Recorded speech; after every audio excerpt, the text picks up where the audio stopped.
दशरथ पुत्री शांता की कहानी आज हम आपके लिए लेकर आए हैं दोस्तों। ये बात है त्रेता युग की। तब प्रभु श्री राम मनुष्य रूप में अवतरित नहीं हुए थे। उनके पिता राजा दशरथ अयोध्या में राज करते थे। महाराज दशरथ वेदों के ज्ञाता, दूरदर्शी, महान तेजस्वी राजा थे। वे श्यांकु वंश के अतिरथी थे। अतिरथी वो योद्धा होते हैं जो एक साथ 10,000 महारथियों के साथ अकेले युद्ध करने में सामर्थ्य होते हैं। राजा दशरथ के राज्य का वैभव एवं प्रतिष्ठा दूर दूर तक फैली थी। धर्म, अर्थ एवं सारी सुविधाओं से पूर्ण राज्य अयोध्या के नागरिक सुखपूर्वक अपना जीवन यापन करते थे। महाराज दशरथ के अनन्य मित्र थे अंग देश के राजा रोमपाद। महाराज दशरथ एवं अंगराज रोमपाद बाल्यकाल के मित्र थे। रोमपाद अंगराज बृहद्रथ के पुत्र थे। बृहद्रथ के वृद्ध हो जाने के बाद रोमपाद अंग प्रदेश के राजा बने, परंतु रोमपाद अंगराज बृहद्रथ के औरस पुत्र नहीं थे। अंगराज ने रोमपाद को गोद लिया था। रोमपाद यदुवंशी राजा विदर्भ के पुत्र थे। राजा विदर्भ एवं राजा बृहद्रथ अनन्य मित्र थे।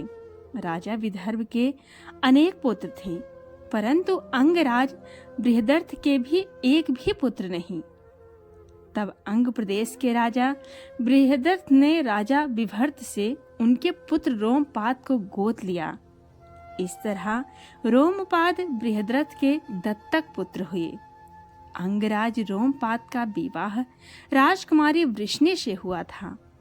अंगराज रोमपाद को बहुत समय तक संतान प्राप्ति नहीं हुई। उन्हें ये भय सताने लगा कि कहीं उनकी भी संतान नहीं हुई तब क्या होगा। तब महाराज दशरथ की भी कोई संतान नहीं थी, परंतु अपने मित्र का मानसिक कष्ट दूर करने हेतु उन्होंने अपने मित्र रोमपाद से कहा, मित्र, यदि मेरे संतान होने तक तुझे संतान प्राप्ति नहीं होती है, तब मैं अपनी पहली संतान तुझे दे दूंगा। राजा दशरथ की पट रानी देवी कौशल्या थी। कुछ वर्ष उपरांत महारानी कौशल्या ने महाराज दशरथ की पुत्री को जन्म दिया। उनकी पुत्री का नाम रखा गया शांता। बाल्यकाल से ही शांता दिव्य लगती थी। उनके माता पिता उनसे अत्यधिक प्रेम करते थे। अंगराज रोमपाद को भी इस समाचार का पता चला। अंगराज रोमपाद अपने मित्र से मिलने चले गए। पहले रोमपाद ने बच्ची को आशीर्वाद एवं सप्रेम भेंट दिया। कुछ पहर बाद उन्होंने महाराज दशरथ को उनकी कही बात याद दिलाई, साथ ही विनती की एवं संतानहीनता की व्यथा कही। महारानी कौशल्या जानती थी कि महाराज दशरथ वचनबद्ध हैं, परंतु महाराज को अपनी पहली संतान से प्रति प्रगाढ़ प्रेम भी था। तब महारानी कौशल्या ने अपनी बात रखी कि हमारी एक संतान हो चुकी है, आगे भी हमारी और संतान होने की संभावना है, परंतु अंगराज रोमपाद की एक भी संतान नहीं है। क्या पता उन्हें संतान होने की संभावना है या नहीं। हमारी पुत्री हमारा हृदय है, महारानी आगे कहती हैं। वहीं दूसरी ओर अंगराज रोमपाद आपके भ्राता तुल्य हैं। वे शांता से अत्यंत प्रेम भी करते हैं। यदि हम अपनी पुत्री उन्हें दे दें तो भ्राता तुल्य मित्र का कष्ट भी दूर हो जाएगा। वहीं हमारी पुत्री को प्रेम पूर्ण माता पिता भी मिलेंगे। अंततः है तो वो हमारी ही पुत्री। उसके लिए जो करना होगा हम वैसे भी करेंगे ही।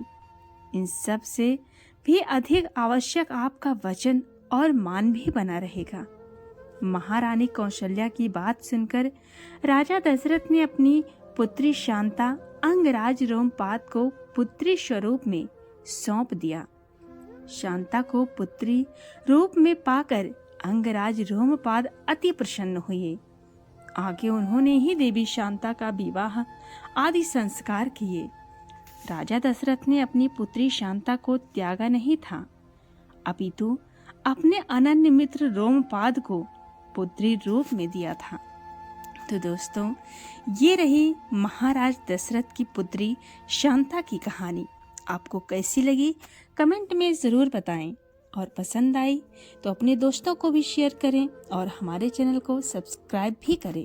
मिलते हैं किसी नई कहानी और किसी नई जानकारी के साथ। तब तक के लिए नमस्कार।